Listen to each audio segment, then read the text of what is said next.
नमस्कार दोस्तों, आप सभी का स्वागत है मेरे YouTube channel life saving skills में।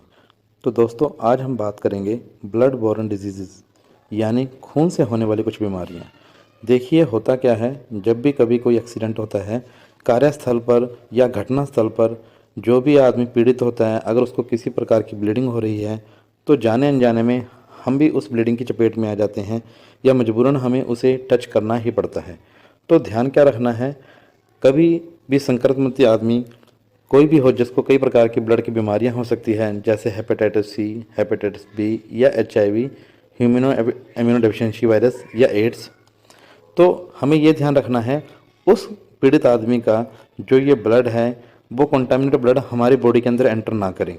तो इसलिए हमें कई प्रकार के PPE यानी पर्सनल प्रोटेक्टिव इक्विपमेंट यूज़ करने चाहिए, जिसमें हमारे डिस्पोजेबल ग्लव्स, हमारे फेस मास्क, फेस शील्ड्स या ईयर नब्स भी यूज़ होते हैं।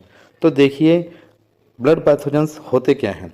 ऐसे कुछ सूक्ष्म जीवाणु होते हैं जो हमारे ब्लड में प्रेजेंट होते हैं और जाने अनजाने में किसी भी तरीके से वो एंटर कर जाते हैं मदद करने वाले आदमी के अंदर।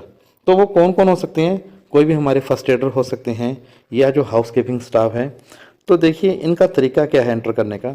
कहीं पर घटना स्थल पर अगर हमारे निडल प्रिक जितनी भी कोई छोटी सी चोट लगी है या किसी प्रकार का कोई शार्प इंस्ट्रूमेंट हमारे अंदर टच किया है तो उससे हम चोटिल हो सकते हैं।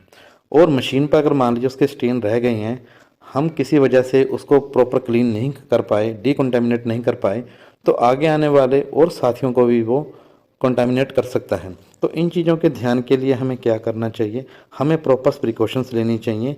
देखिए, होता क्या है, इसके लक्षण कैसे मालूम होंगे। अगर कोई आदमी इससे ग्रस्त हो जाता है तो आदमी को हल्का सा फीवर रहेगा, उसको वीकनेस रहेगी, उसकी भूख चली जाएगी, उसको नोज़िया यानी वॉमिटिंग जैसा मन रहेगा और हल्का हल्का उसके पेट में दर्द भी रह सकता है।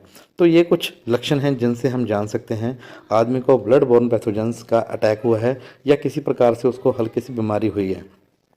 तो इसके सोर्सेज क्या हो सकते हैं, हमारे बॉडी का कोई भी तरल पदार्थ है वो इसका सोर्स हो सकता है। मान लीजिए पीड़ित व्यक्ति के किसी भी अंग पे चोट लगी है, उसमें से ब्लीडिंग हो रही है, या उसका सीमन या पेरिटोनियल फ्लूइड जो हमारे पेट के अंदर होता है, सलाइवा यानी थूक, एमनियोटिक फ्लूइड गर्भवती महिला में होता है, साइनोवियल फ्लूइड हमारे जॉइंट्स के अंदर होता है और सेरिब्रोस्पाइनल फ्लूइड हमारे ब्रेन के अंदर होता है। तो इनमें से कोई भी तरल पदार्थ अगर जो पीड़ित व्यक्ति है वो कंटामिनेटेड है और हमारे कांटेक्ट में आता है तो हम भी ग्रस्त हो सकते हैं। तो ध्यान रखना है, कभी भी कोई चोटिल व्यक्ति है उसकी बॉडी में से अगर कोई भी तरल पदार्थ निकल रहा है तो उससे थोड़ी दूरी बनाए रखें या personal protective equipment proper use करें, तभी हम उसका बचाव और खुद का बचाव रख सकते हैं। तो देखिए, ये फैलता किस प्रकार से है, या तो ये डायरेक्ट फैल सकता है पर्सन टू पर्सन, किसी पर्सन को चोट लगी और उसको जाके हमने डायरेक्ट टच किया तो उसका खून या कोई भी बॉडी का तरल पदार्थ हमारे शरीर के अंदर एंटर कर सकता है। क्योंकि अगर मान लीजिए हमारे शरीर पर किसी प्रकार की चोट लगी है, कोई कट है या हम खुद इम्यूनो कम्प्रोमाइज्ड हैं, तो ईजिली हम कैप्चर कर सकते हैं ये डिजीज़। और दूसरा है इनडायरेक्ट। इनडायरेक्ट किस प्रकार हो सकता है, कोई पर्सन मान लीजिए किसी मशीनरी पर किसी फैक्ट्री में काम कर रहा है और कोई शार्प एज से उसको किसी प्रकार की चोट लग गई, तो जो ब्लड स्टेन है वो वहीं पर रह गया मशीन पर, तो वो आदमी अपनी शिफ्ट खत्म करके चला गया। जैसे ही दूसरा आदमी शिफ्ट पर आकर काम करेगा तो उसको वो जो ब्लड स्टेन्स हैं वो भी कंटामिनेट कर सकते हैं। तो होना क्या चाहिए, उसको पहले डिकंटामिनेट करना चाहिए, उसके बाद ही मशीन यूज़ करनी चाहिए। लेकिन लापरवाही की वजह से ये आगे के आगे फैलते जाते हैं। या कुछ रेस्पिरेटरी ट्रांसमिशन हो सकता है, अगर उस आदमी को किसी प्रकार का कफ या कोल्ड है तो वो भी आगे उसका एज ए कैरियर यूज़ कर सकते हैं। या वेक्टर बोर्न हो सकता है, मस्कीटोज इसके वेक्टर बन सकते हैं, वो आगे इसको ट्रांसमिट कर सकते हैं। या कई प्रकार के इंडस्ट्रियल एक्सीडेंट भी हो सकते हैं।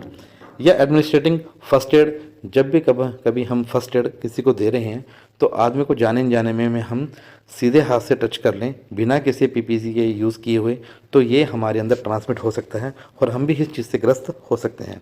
या पोस्ट एक्सीडेंटल क्लीनअप, जब भी कभी किसी प्रकार का घटनास्थल पर एक्सीडेंट हुआ, वहाँ पर जो मौके का जायजा लेने जाते हैं या उसकी प्रॉपर क्लीनिंग नहीं हो पाती, तो क्या हो सकता है, जो भी ब्लड स्टेन्स हैं या बॉडी का कोई भी तरल पदार्थ वहाँ पर कंटामिनेट आदमी का गिरा हुआ है तो उसकी चपेट में हम भी आ सकते हैं और हम भी इस चीज़ से ग्रस्त हो सकते हैं। तो दोस्तों, इसको हम करते हैं, या तो हम सेफ्टी मेडिकल जो डिवाइसेस हैं वो यूज़ करें, जैसे आपको बताया PPE यूज़ करें, या जो शार्प डिस्पोजल कंटामिनेशन होता है, जैसे यूज़ करने के बाद सुई को काट दिया जाता है या किसी प्रकार से प्रॉपर उसका कंटामिनेशन किया जाता, डिकंटामिनेशन किया जाता है, वो कीजिए।